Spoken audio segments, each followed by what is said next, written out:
धूमनगंज थाने से कॉल्विन अस्पताल की दूरी करीब 15 किलोमीटर है। 15 मिनट का रास्ता। समर्थ अस्पताल के गेट पर जाकर खड़े हो गए। जैसा कि हमने शुरू में बताया, बाकी ज्यादातर बाहर से आए पत्रकार अस्पताल से लौट चुके थे, मगर कुछ अब भी अस्पताल के बाहर डटे हुए थे। रात करीब 10:30 बजे के आसपास अतीक और अशरफ की गाड़ियों का काफिला कॉल्विन अस्पताल के मेन गेट के बाहर ही रुक जाता है। कायदे से गाड़ी को अंदर तक जाना था, लेकिन पुलिस वाले गाड़ी अस्पताल के गेट के बाहर ही रोककर अतीक और अशरफ को अब पैदल ही अस्पताल के अंदर ले जा रहे थे। अतीक और अशरफ को देखते ही समर्थ अपनी माइक आगे कर देते हैं। वो दोनों से सवाल पूछ रहे थे। कैमरामैन नीरज दोनों को कैमरे में कैद कर रहे थे। समर्थ ने एक सवाल पूछा था, जिसके जवाब में अशरफ ने बोलना शुरू किया। उसने कहा, मेन बात यह है कि गुड्डू मुस्लिम। अशरफ बस इतना ही बोल पाया था।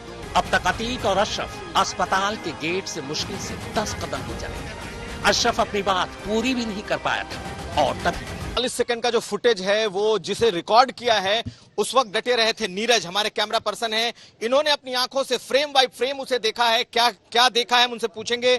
हमारे साथ समर्थ भी मौजूद हैं। इन्होंने पहला सवाल किया था, जिस पर जब गुड्डू मुस्लिम बोला उसी वक्त वो गोली चली थी। तो पहला सवाल नीरज आपसे कि आपने क्या देखा, एग्जैक्टली कैसे हुआ, क्योंकि आपने उस 40 सेकंड को रिकॉर्ड किया। आपके हाथ नहीं कांपे, आपके पांव नहीं कांपे जिस वक्त ये गोलीबारी चली? नहीं, वो सर वो अंदर आए और हम लोगों ने एग्जैक्ट यहाँ पर बाइट लेना शुरू किया और बाइट्स लेना शुरू किया। पुलिस ने चारों तरफ से घेर रखा था। पुलिस के बीच में से एक आता है और वो शॉट होता है, और जैसे ही पहला शॉट होता है उसके बाद ताबड़तोड़ गोलियां चलना शुरू होती हैं। जैसी गोलियां चलना शुरू होती है, मैं उधर से कम 2-4 कदम 5 कदम पीछे जाता हूँ और वहां से अपना एक फ्रेम बनाता हूँ और वो पूरी घटना मेरे कैमरे में कैद होती है। और उसके बाद वो रिवॉल्वर्स नीचे रखते हैं और हाथ ऊपर करके सरेंडर चिल्लाते हैं और पुलिस उनको कैप्चर करके ले जाती है। आप सवाल कर रहे थे और आपके सवाल पर वो आंसर आया। सिर्फ इंडिया टुडे ग्रुप आज तक के पास वो फुटेज है। उस वक्त उस लम्हे की क्या को किस तरह से डिस्क्राइब करेंगे आप? जब मैं सवाल कर रहा था तो आमतौर से ऐसे सवाल अक्सर करते हैं, हम लोग स्पॉट पे होते हैं, पर यह आइडिया नहीं था कि इस तरह की घटना हो जाएगी, गोलीबारी वहां पर शुरू हो जाएगी। इस स्पॉट के जरिए मैं अगर बताऊं आपको तो यहाँ आप खड़े, वहां पर अशरफ था, यहाँ पर अतीक था और यहाँ पर मैं खड़ा था। यानी कि जो पहली गोली चली है वो अतीक के यहाँ पर लगी है, यहाँ से लगी और मेरी जो लोकेशन थी मेरी यहाँ पर थी। मतलब अगर गोली पार करती तो शायद मुझ पे लगती या मिस करती तो मुझ पे लगती। नंबर 2, यहाँ अशरफ था। इसके ठीक बाद पहले शूटर ने दूसरी गोली चली जो अशरफ के लगी, यानी कि अशरफ के बगल में मैं खड़ा हूँ और यहाँ पहली गोली चली है। अशरफ अगर आगे पीछे हो जाता या बचने की कोशिश करता, क्योंकि अतीक को पहले गोली लग चुकी थी, तो भी चांसेस थे कि गोली मुझे लग सकती थी। जिस जगह पर अतीक और अशरफ पर हमला हुआ, वहां से अस्पताल के अंदर की दूरी अभी भी 15-20 कदम थी, जहां उन दोनों का मेडिकल टेस्ट होना था। अब यहाँ सवाल ये है कि जब अस्पताल का गेट इतना बड़ा है, अस्पताल के अंदर तक पुलिस की गाड़ी आसानी से जा सकती, जाती रही, तो फिर पुलिस ने अतीक और अशरफ को अस्पताल के गेट के बाहर ही गाड़ी से क्यों उतार दिया? वो भी तब जब खुद पुलिस का मानना है कि अतीक पर कभी भी हमला हो सकता था। जिस दरवाजे से हम अपनी इनोवा क्रिस्टा को अंदर ले जा रहे हैं, आप इस बात का अंदाजा लगाइए कि अगर इतनी बड़ी गाड़ी आसानी से अंदर की तरफ जा रही है, उस तरफ मैं कहूंगा ड्राइवर से कि उस तरफ लेकर चलें, तो अगर मेरी गाड़ी यहां तक जा सकती है, यानी कि ये और चिपकाइए, थोड़ा और चिपकाइए, यहां पर पुलिस की जीप क्यों नहीं आ सकती थी, ये एक सवाल है।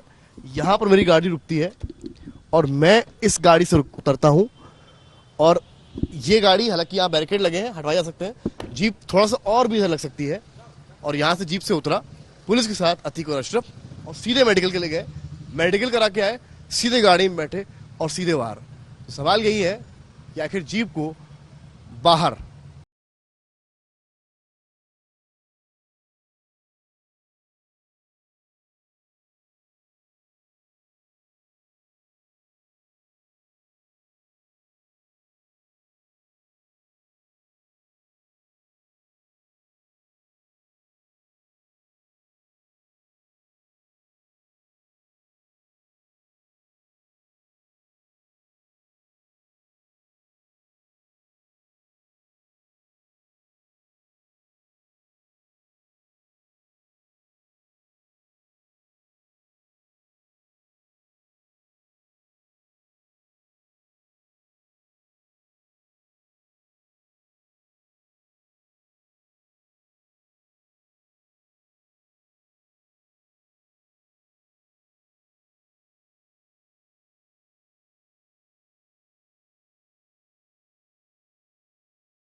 चीफ मेडिकल अफसर डॉक्टर नाहिद सिद्दीकी ने यह सनसनीखेज खुलासा किया है कि 15 अप्रैल की रात को अतीक और अशरफ की मेडिकल जांच होनी है।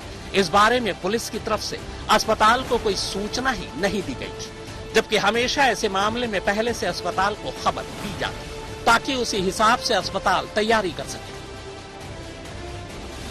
चीफ मेडिकल अफसर ने यह भी कहा कि 14 अप्रैल को भी जब अतीक और अशरफ को अस्पताल लाया गया था, तब भी सिर्फ 10 मिनट पहले ही अस्पताल को इसकी खबर दी गई थी। कॉलविन अस्पताल की सीएमओ का कहना है कि अगर पुलिस चाहती तो अतीक और अशरफ की मेडिकल जांच धूमनगंज थाने में भी हो सकती थी। उन्होंने कहा कि ऐसा पहले भी कई बार हो चुका है और खुद पुलिस ने ही ऐसे आरोपियों की मेडिकल जांच थाने के अंदर करवाई है, खासकर ऐसे मुलजिमों की जिनकी जान को खतरा हो।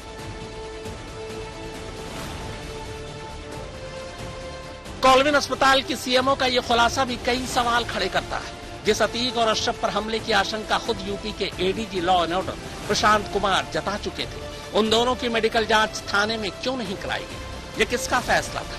बिना अस्पताल को जानकारी दिए दोनों को अचानक मेडिकल जांच के लिए अस्पताल क्यों ले जाया गया? जबकि ऐसे हर मामले में हमेशा ही अस्पताल को कुछ देर पहले जरूर खबर दी जाती ताकि अस्पताल भी मेडिकल जांच के अलावा बाकी चीजों। सवाल तो असद और गुलाम के एनकाउंटर को लेकर भी, लेकिन अतीक और अशरफ की मौत ने असद और गुलाम के एनकाउंटर को फिलहाल के लिए ठप दिया है।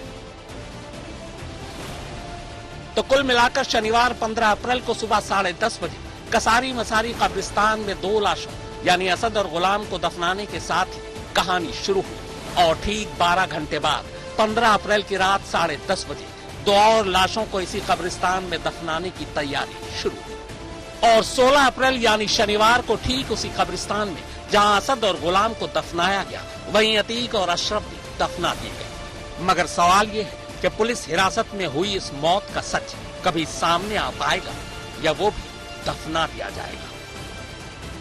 कैमरामैन नीरज, समर्थ श्रीवास्तव और अरविंद ओझा के साथ कुमार अभिषेक, प्रयागराज आज तक।